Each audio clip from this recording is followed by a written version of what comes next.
The 49ers takeover could change Rangers forever, but does Barry Ferguson think it's the real deal or just another false dawn? Jose Mourinho remains a Rangers hero, but could he now be the man to crush our Europa League dreams? Meanwhile, an Ibrox legend has made a huge decision about joining Everton's new revolution under David Moyes. Why did he turn them down? And finally, could one of Scotland's brightest young strikers be heading to Ibrox? Is he the right fit for Philippe Clement's squad? Stick around, because this could change everything for Rangers. Rangers could be on the verge of entering a new era with the imminent takeover deal involving the billionaire owners of the San Francisco 49ers. The negotiations, which have been taking place in secrecy since the start of the year, have now progressed significantly, with expectations that the deal could be finalized by June. The involvement of Leeds United chairman Parag Maratha in the transaction suggests a financial model similar to the one adopted at the English club, which could shape how Rangers operate in the transfer market. Maratha has already demonstrated at Leeds that he prefers a creative strategy, balancing spending with revenue to maintain financial sustainability. Since the 49ers took control at Elland Road, approximately £150 million have been raised through player sales, including Archie Gray, Crescencio Somerville, and Jorginho Rutter, while spending has been controlled, with the biggest signing being Joe Rodon for around £9 million. This approach has allowed Leeds to remain competitive, and they now stand on the brink of a return to the Premier League. The potential takeover of Rangers by the 49ers raises questions about the implementation of a player trading model at Ibrox. Former chairman John Bennett previously dismissed the idea as mythical, but Maratha could be the one to finally bring it to reality. UEFA's financial sustainability rules, which cap spending on wages, transfers, and agent fees at 70% of annual club revenue, make such an approach even more relevant for Rangers. Barry Ferguson has expressed excitement about the prospect of new investment. Writing in the Daily Record, he stated that this could be the club's best chance to return to glory, with huge anticipation surrounding the deal. However, he also warned that nothing is guaranteed until the contract is signed, stressing that a degree of skepticism is natural until the takeover is officially completed.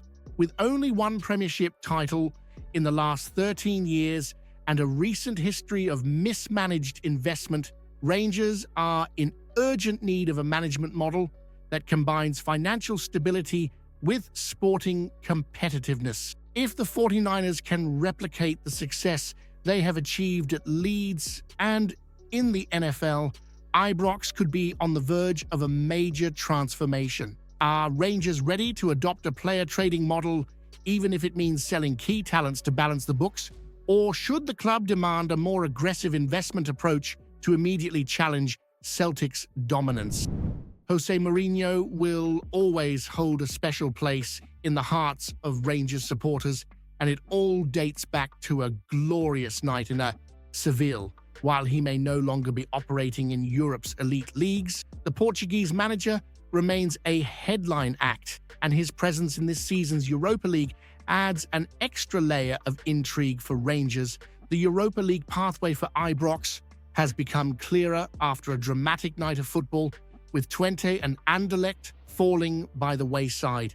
Bodo Glimt's late heroics against Twente and Fenerbahce's dominant victory over Anderlecht have ensured that only two possible opponents remain. Fenerbahce, now managed by Mourinho, stand as a potential hurdle, and while they may have made light work of the Belgian side, the real battles seem to take place in the stands rather than on the pitch. Mourinho's connection with Rangers supporters can be traced back to his triumph with Porto in the 2003 UEFA Cup final, when he masterminded a victory over Celtic.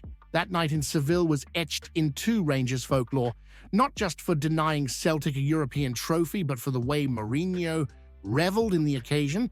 In 2021, he reflected on that moment. "I could feel it immediately because the week before, the Celtic fans were already in Porto trying to buy tickets from Porto fans. Now, what I find in the streets of London and other places is still Rangers fans thanking me for that final. The passion for football is never diminished in Glasgow, and achievements are often fondly remembered amongst supporters. I have people saying to me, "Oh, Jose, thank you very much for that final." Now leading Fenerbahce, Mourinho may not have had things all his own way domestically, but in a European knockout scenario, few would bet against him causing an upset or two. The possibility of Rangers facing a Mourinho-led side in the Europa League adds an extra layer of narrative to the competition. So, with Mourinho potentially standing in the way once again, would facing the man who denied Celtic a European trophy be the ultimate script for Rangers? Or should Rangers be more concerned about whether Philippe Clement's squad has the depth and quality to handle such a challenge? Rangers are once again being tipped to pounce on one of Scotland's brightest young talents, with Kilmarnock's Bobby Wales now emerging as a potential target. While recent signings from Morocco, France and Brazil have added an international flavour to Philippe Clement's squad, Rangers have always kept a keen eye on the best domestic prospects, ensuring that the backbone of the team remains built on top, homegrown talent. With Connor Barron and Lyle Cameron already snapped up as part of the club's long-term vision, it's no surprise that Wales is being linked with a move to Ibrox. The 19-year-old striker showcased his ability in Kilmarnock's 3-1 win over St Johnstone, producing a moment of brilliance that drew comparisons to the likes of Dimitar Berbatov and Dennis Bergkamp. Former midfielder and open goal co-host C. Ferry was left in awe, saying, "Oh, brilliant Bobby Wales. He's one you see Celtic and Rangers. He's one you'd be looking at. 6'2", centre forward, great touch, good finish." With 5 goals and 3 assists in his first season in Kilmarnock's senior side, plus an impressive 14 goals and 7 assists on loan at Alloa Athletic last term, Wales is proving he has the raw ability to make it at the top level. His manager, Derek McInnes, has already praised his quality and composure, noting his ability to find space and create chances. Rangers' need for a new centre-forward is becoming increasingly clear. Cyril Dessers is now 31, Danilo continues to struggle with injuries, and Hamza Igamani is attracting interest from elsewhere, while Hearts captain Lawrence Shankland remains a more experienced option. Wales represents a signing in line with Niels Coppen's recruitment vision, a young, high-potential player who can be developed into a long-term asset. Would bringing in Bobby Wales be a smart move to secure Rangers' attacking future, or should the club focus on a proven goal scorer to make an immediate impact? David Weir has made his decision, and it looks like Everton's revolution under David Moyes will have to move forward without the Rangers hero. Despite being identified as a potential replacement for Everton's director of football, Kevin Thelwell, who is expected to depart in the summer, Weir has reportedly turned down the chance to return to Goodison Park.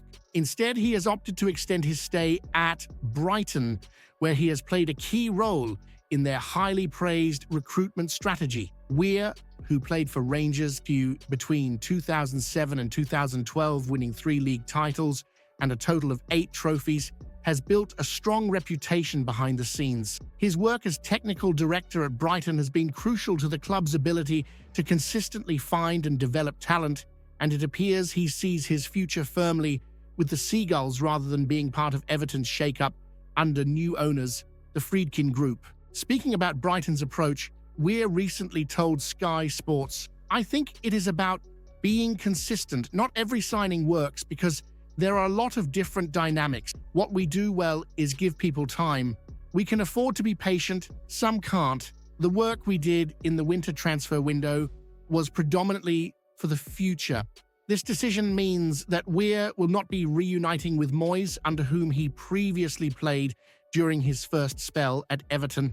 With the Toffees set to leave Goodison Park and move into a new stadium, their recruitment plans remain a key focus, but Weir has decided it's not the right time to return. Should Weir have taken the chance to work alongside Moyes again and help rebuild Everton, or has he made the right call staying at a club that actually has a long-term strategy? If you haven't seen yesterday's video yet, you're missing out.